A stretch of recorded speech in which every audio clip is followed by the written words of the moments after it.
सबसे पहले सावन की शुभेच्छा शुभकामना। आज सोमवार है और सावन की पहली सोमवारी है। काफ़ी महत्वपूर्ण दिन है आज। प्रथम सोमवारी के उपलक्ष्य पे तमाम देशवासियों, बिहार वासियों, समस्तीपुर वासियों को ढेर सारी शुभकामना शुभेच्छा मैं देता हूं। और आज इस कड़ी में पार्थ खबर के लोगों के साथ मैं जुड़ा हूं। महत्वपूर्ण विषय को लेकर मैं आज आपके समक्ष हूँ, आपके सामने हूँ।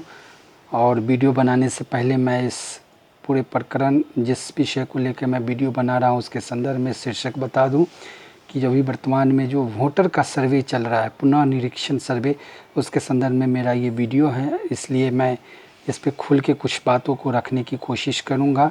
निसंदेह ये आने वाले समय में महत्वपूर्ण विषय भी हो सकता है। और उसका शीर्षक हमने ऐसे दिया है कि अवैध मतदाताओं का घुसपैठ, चुनाव आयोग को 5 साल पहले ये होमवर्क कर लेना था। जो होमवर्क अभी चुनाव आयोग कर रही है, चुनाव बिहार विधानसभा चुनाव 2025 के 3 और 2.5 महीना पहले ये कार्य उसको 5 साल पूर्व में कर लेना था। अब इस संदर्भ में कुछ बातें को मैं रखने की कोशिश करता हूँ। और उसमें मेरा पहला गंतव्य, पहला चर्चा यह है, सीमांचल जो बिहार का महत्वपूर्ण प्रमंडल है और उस सीमांचल के अंतर्गत मुख्य रूप से पूर्णिया और सहरसा 2 प्रमंडल आते हैं। और उसके अंतर्गत जो किशनगंज, अररिया, कटिहार, पूर्णिया, सहरसा, मधेपुरा, सुपौल सहित भागलपुर, मुंगेर प्रमंडल के कई ज़िले में बिहार के दक्षिणी स्थिति और बिहार के दक्षिणी हिस्सों को जोड़ के देखा जा सकता है। इन तमाम ज़िलों में अगर सरकारी तंत्र की लापरवाही नहीं हुई रहती तो अवैध घुसपैठी, अवैध वोटर, जिस पे इतना बड़ा बवाल है, विवाद है, उसका पैदाइश कैसे होता, वो अस्तित्व में कैसे आते, ये विचारणीय है। 2014 के आम चुनाव के पूर्व जब मोदी सरकार नहीं थी और उस समय कांग्रेस की हुकूमत थी, तो राज्य में नीतीश कुमार की सरकार थी और एनडीए के साथ थी, एनडीए के अलग थी, फिर एनडीए के साथ थी, फिर एनडीए के अलग थी, फिर एनडीए के साथ थी, फिर एनडीए से अलग थी। पुनः अभी नीतीश कुमार की सरकार एनडीए के साथ है। और इसी समय में अवैध रूप से जो रोहिंग्या मुसलमान थे, बांग्लादेश की तरफ से, मयांग देश की तरफ से, भूटान देश की तरफ से, या यूँ कहे तो पाकिस्तान के तरफ से ही सीमावर्ती क्षेत्रों के माध्यमों से बिहार के कई ज़िलों में प्रवेश कर गए। और उन प्रवेश के साथ साथ यहाँ के स्थानीय सरकार की लापरवाही के वजह से या उनके ध्यान न देने के वजह से उन्हें आधार कार्ड से भी जोड़ के देखा गया, वोटर कार्ड भी उनका बन गया।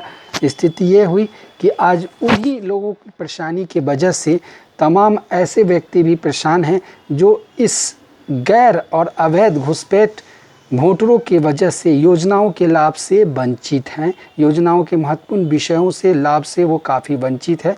और इसी पूरे विषय को लेके आज का मेरा ये वीडियो है। अपने लोगों, पार्थ खबर वीडियो के माध्यम से, मैं पार्थ खबर यूट्यूब चैनल के माध्यम से इस विषय को रखने जा रहा हूं, जिसको समझना अति आवश्यक है आज के परिप्रेक्ष्य में, क्योंकि 2.5 महीने के बाद बिहार विधानसभा का चुनाव है।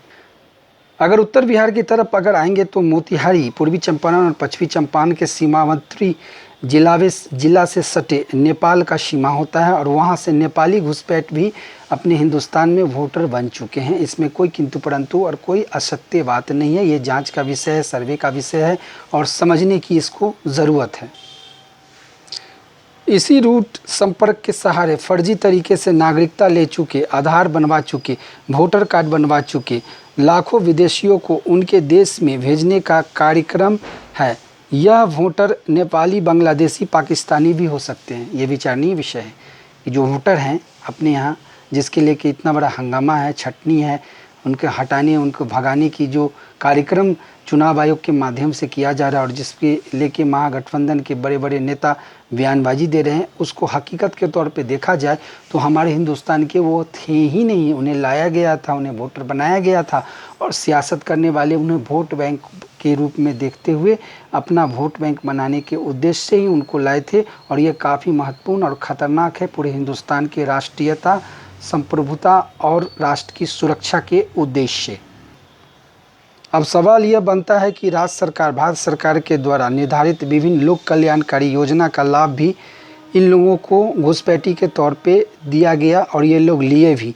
शासन के द्वारा नल जल योजना हो, पेंशन योजना हो, राशन योजना हो, स्वास्थ्य सेवा में सुविधा वाली योजना हो, शिक्षा योजना हो, रोजगार योजना हो, आवास शौचालय योजना की हो, तो इन तभी लाभान्वित लोग जो ज़रूरतमंद है, जो वाजिब हकदार हैं, उनकी हकमारी इन घुसपैठियों ने इस कदर किया कि वंचित लोग, जो उचित और ज़रूरतमंद लोग हैं, वो आज भी वंचित है और उसके लेके मगजमारी है, उसके लेके हंगामा है।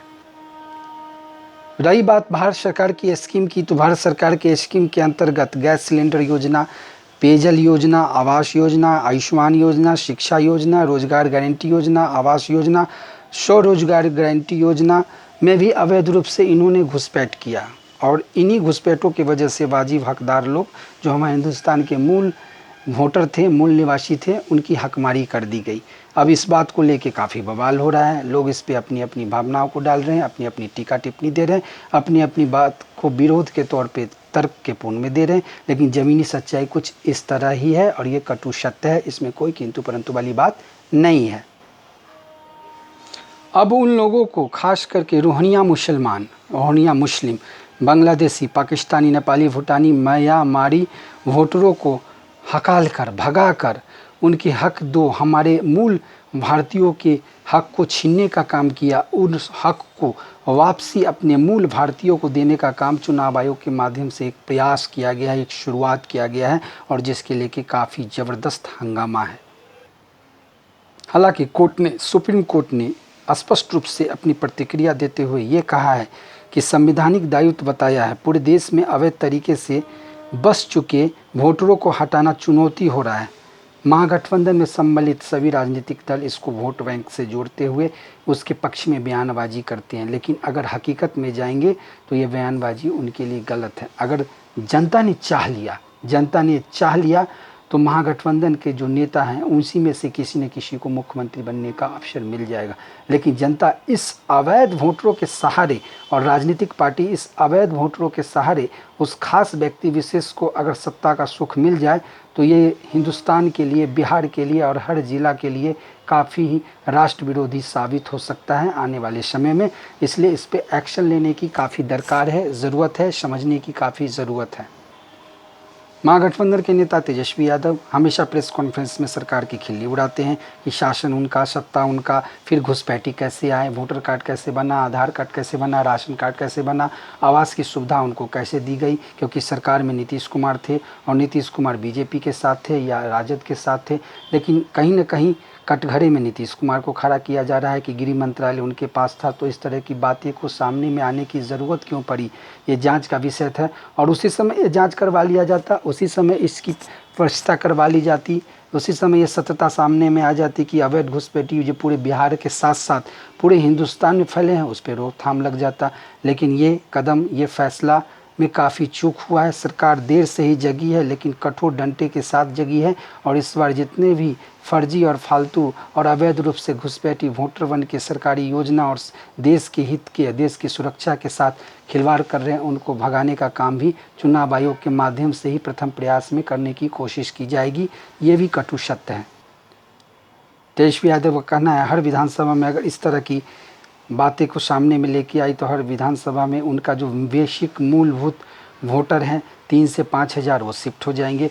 और 2020 के बिहार विधानसभा के रिजल्ट को अगर आप देखेंगे तो विधानसभा में जीत हार का मार्जिन 100 से नीचे में भी हुआ, यानी कि 100 वोटरों ने ये तय कर दिया कि किसको जिताना और किसको वहाँ से पराजित करना है। तो उस परिस्थिति में तेजस्वी यादव और महागठबंधन के नेताओं को ये डर सता रहा है कि अगर ये बातें हुई तो हमारे जो वेश वोट है, जो मास वोट है, जिस वोट की बदौलत सत्ता बन सकती है, सरकार बन सकती है, कुर्सी बन सकती है, उसके वोटरों को हटा दिया जाए तो हमारा सत्ता और सरकार बनने में काफ़ी समस्या होगा।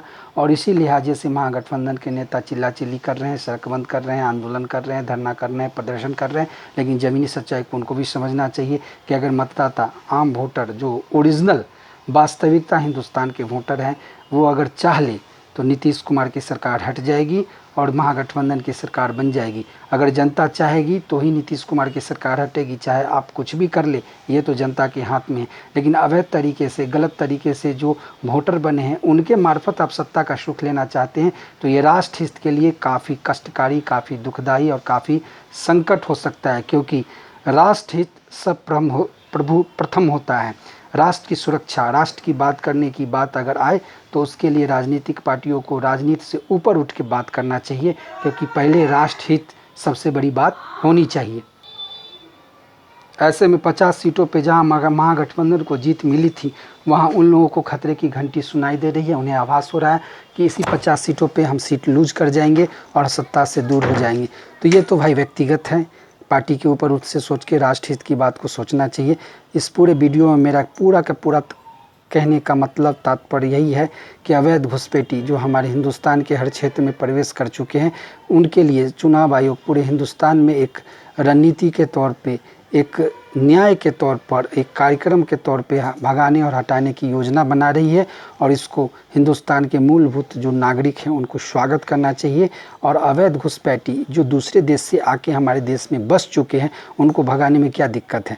जब महाराष्ट्र जैसे राज्यों में या दूसरे दक्षिणी जैसे राज्यों में हिंदी भाषियों को भगाने की बहुत बड़ी कसरत की जाती है, तो देश के अंदर रह रहे अप्रवासी, देश के अंदर रहे खतरा वाले जो विदेशी हैं, उनको हटाने में हम सभी लोगों को क्या दिक्कत है, ये विचारनीय है। और इस विषय को राजनीति से ऊपर उठ के हम लोगों को सोचना चाहिए। दोस्तों, मेरा वीडियो कैसा लगा इस पे अपनी बातों को रखें और ज़्यादा से ज़्यादा मेरे वीडियो को शेयर कीजिए, क्योंकि आज के परिप्रेक्ष्य में, आज के समय में विदेशी आक्रांताओं के द्वारा फैलाए गए जहर को, जिहादियों को और ख़ास करके कठमुल्लों को भगाना अब अति आवश्यक है, क्योंकि इनके कारण देश असुरक्षा की भावना में आ सकता है और समस्याएं उत्पन्न हो सकती है। रोहिंग्या मुसलमान हो या फिर बांग्लादेशी हो या फिर नेपाली हो या फिर पाकिस्तानी हो, जो हमारे देश में फैले हैं, उनको भगाना, उनको हटाना आज की तारीख में अति आवश्यक है। हमारा देश का जो मूल मुसलमान है, जो वैश्विक मुसलमान है, जो सच्चाई वाला मुसलमान है, जो सही में हिंदुस्तानी है, उसको सदिले कलेजे से लगा के हम भाई मानेंगे। लेकिन जो बाहरी लोग यहाँ आके बस चुके हैं और हमारे हिंदुस्तान के ऊपर तांडव और नाटक करते हैं, और कुछ राजनीतिक दल के लोग उनको वोट बैंक के हिसाब से अपने माथे पे बिठाते हैं, तो ऐसे लोगों के ऊपर धिक्कार है। और उनको देश की ही रक्षा और देश के हित की बात और राष्ट्र धर्म सर्वप्रथम के नाते सोचना चाहिए, समझना चाहिए। महत्वपूर्ण विषय है, इसको गंभीरतापूर्वक प्रत्येक हिंदुस्तानियों को, प्रत्येक बिहारी को, प्रत्येक बिहार के तमाम जिला वासियों को समझना और सोचना चाहिए। बहुत बहुत धन्यवाद। आज का दिन आपका मंगलमय हो। जय हिंद।